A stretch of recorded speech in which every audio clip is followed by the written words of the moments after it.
Welcome to hour number 2 here on a Buffalo Victory Monday. Chris Brown, Steve Tasker with you, and time now after a victory for what else? The Maddy Awards, which are presented by Energy Mark, the official energy supplier to the Buffalo Bills. And here to do the honors, as always, Bills team reporter Maddy Glab. Hello, Maddy. Hey guys, it feels good to be back in here. Yeah, very nice. Yes, does. I get to do the Maddies today. Let's Hooray. go. Head into the playoffs with a win. What is better than that? Yes. But were you able to hold it together yesterday for the most part? I did. People were asking, you talk on the sidelines and you talk throughout the game to so many people about how emotional are you going to be for this game. And I kept telling people, I feel okay about moving across the street. I've spent 7 seasons in this stadium, so thankful for those seasons, but excited for what's next. Yeah. I did say what is going to get me and what always gets me. I'm not that nostalgic. I'm not a sentimental person. But what makes me emotional is watching other people get emotional. Oh, So okay. I said, You're the chain reaction if kind of Steve emotional person. Tasker cries, If I cry, the waterworks will oh begin. yeah, I got you. I'll say this: what got me as You're well. a chain reaction Yes, crier. I am. I've been, you can imagine. I've been down on that sidelines a gazillion times, and for games and stuff. And I don't go down there very much nowadays, because we stay up in the booth, and I got other stuff going on. But yesterday I was down there because I was leading the charge. And I was down there early, and there was a lot of Bills people on the sideline down there with families and all the people in the whole staff in the building. Anybody could get down there was down there. So I saw a lot of people I've known for a long time. Jim Overdorf. Yeah. I mean, even Brandon and Pete Gwaley, they were all down there. They're always down there, but man, oh man, I got down. I was like, oof. Yeah. I've been Place here. to be. I've been here, and then all the cops. Yeah. The security people. There was a little extra And let me security just last say night. this. If you were Say this. thinking about coming on the field, think people- twice there, people. The people around the front row who you've seen. There's a lady there on the front. She showed me a picture in that seat where she was with me, and I looked 10.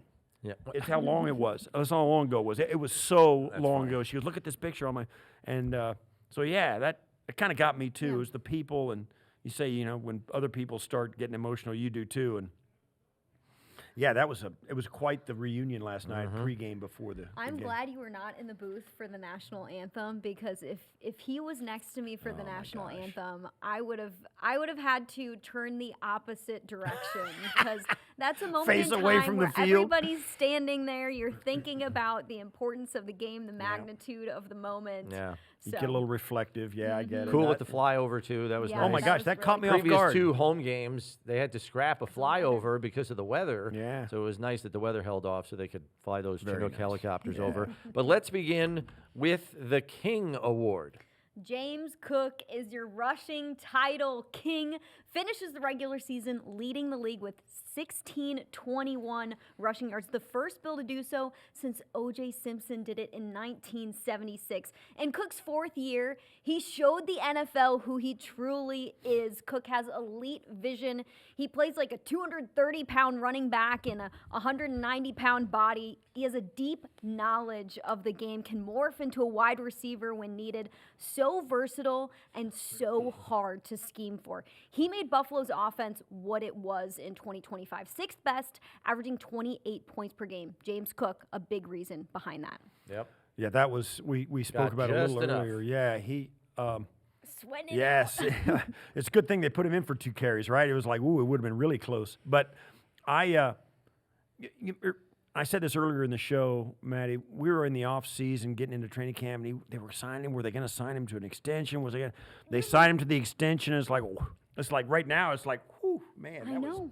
what a job that was, getting him under contract for a year like that. And remember all the chatter in the offseason from everyone about Including me. different opinions of what he means to Buffalo's offense, of Buffalo will be fine without him. The Bills re-sign him, and look at what he meant to this offense this year. I was a guy sitting here, about not this time, but like in a year ago, I was like, I don't know, I don't know if you really want to pay a running back. I really don't. And and that's what I said all the way until late in the off season. I went back and started watching games from last year after the season, and I was like, I don't know, maybe not. He might be pretty good.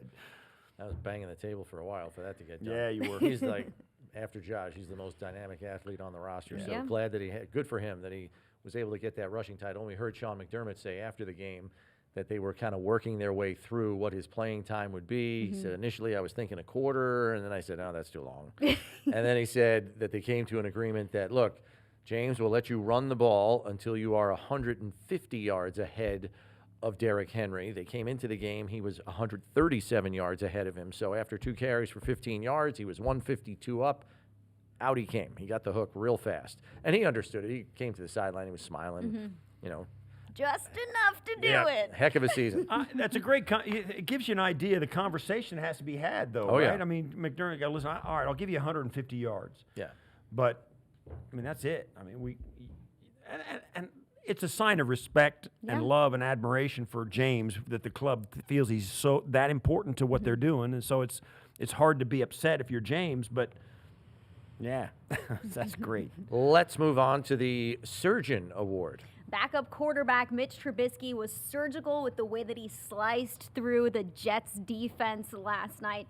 Trubisky had a fantastic game. Threw some dimes. His ball placement was immaculate with the way he fit some throws into tight windows. Finishes with a 76 completion percentage, 4 passing touchdowns, and a 142 passer rating.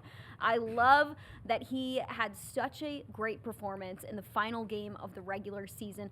It's Trubisky's 3rd year with the Bills, and heading into the season, Trubisky said, I feel a lot more comfortable in this scheme, and I feel good about my decision-making this season. You could see that on display against the Jets.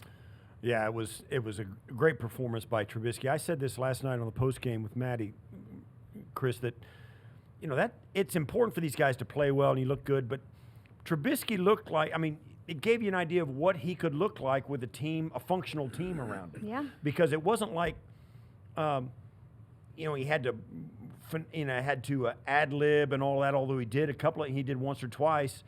He made all the right decisions, made the right throws, read the defense, went to the right receiver. He looked like a really good quarterback. Now, the guy, you can say what you want about both rosters around him. He had 4 backup offensive linemen in front of him, backup wide receivers, backup running back, the whole thing. But that's who they were playing against. But he looked like the best player on the field. That says something about where he's at as a quarterback. And certainly, I mean, you put him in a tight playoff game, it might look different, but so would the guys around him. Yeah, I wasn't terribly impressed with his arm strength last season in training camp. And then this year, the difference looked like it was night and day. And Hard Knocks actually covered that and his process in the offseason. He was determined to reincorporate his hip drive into his throwing motion to get more power and velocity on his throw. And there was a meeting with that quarterback mechanics guru. Josh and Mitch are in a room with Shane Buechele and this guy, and they're showing the results based on what they were getting, in a throwing session. And he's complimenting Trubisky, telling him, look, you got 5 more miles per hour on your ball. Yeah. Right. And you could see it on the practice field during training camp, and it was nice to still see that it's there in the game last night because he was dotting them. Dotting them up. I loved how, in addition to having such a great game, going into the game, Trubisky wanted to know every single player incentive that could hit and wanted to make sure he helped out his teammates. And a few of those did hit. Yeah, Dawson in Knox, games. So right? Dawson Knox got Knox, the Ty touchdown. Johnson, Yep. too. So it was great to see that as well. Trubisky said heading into the year, I want to have more rotations on the football. Like you said, the velocity. Doing that in your 9th year isn't easy to kind of reconstruct those things. But Trubisky has done a fantastic job of doing that. Let's go to the Can't Be Stopped Award. Bills running back Ray Davis couldn't be stopped against the Jets. A career game for him. The first game, he's gone over 100 rushing yards, finishes with 151. Did a great job of showcasing his physicality and speed. Was a bruiser out there. Averaged 7.2 yards per carry. That is a fat number.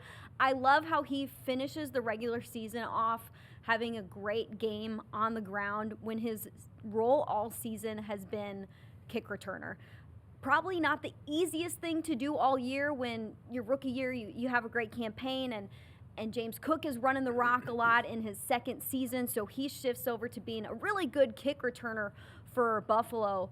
But I love that they give him an opportunity against the Jets to finish the regular season that way. Not only they give him the opportunity, but he really exploits it. I mean, it's hard to imagine him having a better game than the one he did. 21 carries. The offensive line deserves kudos as well, but a line that was largely second stringers. I mean, Osiris Torrance was the only starter in the lineup. Exactly what you wanted to see from him yesterday. And that was a career high for him as well, the 151 yards. So congrats to him. The top billing award. As the Bills finish up the regular season, more records hit because that just makes sense for the Bills with Josh Allen and Sean McDermott. With the win over the Jets, Josh Allen now has 95 in his first 8 seasons, now becomes the 4th quarterback to hit at least that number, joining quarterbacks like Tom Brady, Patrick Mahomes, and Russell Wilson. Great company to be in. And for Sean McDermott, he now has 12 wins in 4 different seasons, the first Bills head coach to ever do so. The Bills have made it to the playoffs in 7 out of the 8 years since drafting Josh Allen. Allen and McDermott, a huge reason behind their success. Yeah, no question about it. Yeah, it's great, and it's getting to the point where it's just another week with Josh at quarterback, right? I know he took 1 snap in that game, but hey, counts as a win. Yeah. He'll take Mitch to a steak dinner, and it'll all be even after that. I'm pretty sure they would have played maybe as well with Josh taking every snap, but maybe not. I kind of doubt it. The Tone Setter Award. The Tone Setter for last night's game, it goes to Bills Mafia. They were the tone setter. I took a lap around the field before the game started, just looking out into the crowd who was there early. The place was buzzing. I loved looking at the amazing signs about it being the last game in Highmark Stadium. You could see how much this game meant to our fan base. I love that they were loud, soaked up the moment. It was full of laughter and tears, memories, all the good stuff. They made Highmark Stadium what it was. I go back to the COVID year where we didn't have fans, and it felt eerie playing in Highmark Stadium. Having the fans there, how special, and without them, wouldn't be the same. That you could feel it out in the parking lots, in the build-up to the game outside where fans were tailgating. Brownie and I went out and shot some tailgates yesterday for the tailgate tag-along. I stayed out there and touched base with some familiar faces that I go to and say hello to, and you could really feel the crush of everybody wanting to get the last tailgate in for that game. You could feel it everywhere on the property, everywhere on campus. It was crowded. People were really high energy. You could feel this was a special event, even though they're headed to the playoffs, and we've seen other things like that. This was a big game. This was not just the regular season finale with the backups playing. There was something extra in it for the fans. You could feel it out on campus. It was a special day, and it was pretty cool. I think everybody was doing their best to try to be a sponge. They just wanted to soak up every ounce of what the whole day was going to be. And the fact that it was a 4:25 game, I think, gave more of a lead up. That's a great point. To everything too. Yeah. I mean, people were here early. I know the stadium lots don't open until 4 hours before kickoff, but people in the satellite lots, I mean, they're setting up at 8:30 in the morning for a 4:25 game. They wanted people to be here early and make the most of the entire day. Yeah, people showing up yesterday, that kind of stuff. It was quite the day, awesome. and you're right, Maddie. The Mafia deserves a shout out. The Sanctuary Award. Highmark Stadium was vibrating yesterday. Her final game of her 52 years of life. While the stadium doesn't have feelings, we do have feelings for the stadium. It was a sanctuary to so many people over the years. It was a place to forget about your problems in life and enjoy some entertainment and smiles thanks to the players, the games, the moments. Highmark Stadium was so good to us, and we're going to remember her for all those memories. Yeah, I think in other cities, people go to these games and they're looking forward to seeing their team play, and they should. I mean, the NFL is a phenomenal sports league. People in Buffalo and with this Highmark Stadium, they look forward to going and being there with the fans like they were yesterday, outside the stadium and inside. It's an experience for everybody. It's the experience of being there with the fans is as much of an experience as the game. Yeah. They look forward to being there with the rest of the Mafia. I think so in a way that no other fan base does quite like that. I was trying to think, where else has something like this transpired where you could see the emotion? And the only thing that I think might exceed yesterday is when the poor fans of the Cleveland Browns had to say goodbye to their team the first time in, what was that, 1995. And it's the last home game before everybody knows they're moving to Baltimore. And that was like a funeral. It was brutal. Just watching Browns fans hugging players hugging people in the first row. I mean, it was just so sad. It was just, right, and it was, and that was a little different. But it was certainly more emotional than yesterday. And they were leaving that stadium that everybody was so happy to see go. Well, right, but also not knowing if they would ever have NFL football again. That's what made it such a horrible day for them. The Browns were going to go someplace and be somebody else. They weren't even going to be the Cleveland Browns anymore. It was just the team was going away. That's right. It's the only topper, I think. Yeah. That's right. Interesting day yesterday because of all of that and all this stadium has meant. 50 years it's like 2 generations of human beings. And the people who were old in that stadium remember the rock pile, and how it's passed down. This isn't like AT&T Stadium in Dallas. I mean, this is a family gathering. Oh yeah. Every week. There's not too much there, and the stadium says it. It's not too much glitz and glamour in that place, right? It's concrete and steel. Yep. Yeah, it's blue collar. It's blue collar all the way. It's like an old Coliseum. You just show up, right? There's no red carpet in there, right? So it was a place where you went and you were with your people you cared about and watching the team you cared about. It was a different kind of atmosphere, and congratulations to the Mafia for making it like that. And reflecting on the moment yesterday, I know it would have been incredible for this game to be for the AFC East or a 1 seed or something like that. But if it was for that, it would be split in terms of feelings for the last regular season game at Highmark Stadium, and then there is so much on the line for a game like this. The starters could rest. The Bills already punched their ticket to the playoffs. Yes, they could move up in seeding, but it wasn't insane how they could move. And so you truly got a moment in time where you could just soak it up, party, smile. And if the Bills are somehow back there for the AFC Championship game, fine. You've already sent it off the right way, and there can be a lot on the line in that game. That's gravy. It's good that it was the focus. The closing of the stadium was the focus yesterday, not the game. And I think that was, in this particular instance, 100% appropriate. And kudos to the Bills players for getting up 21-0 on the scoreboard early so the party could start early as well. And everybody could just kind of breathe and celebrate and take the time to kind of, look around, take it all in, and not worry about the other things that most of us worry about on a game day. So good job with the awards, Maddy. Those are the Maddy Awards presented by Energy Mark, the official energy supplier to the Buffalo Bills.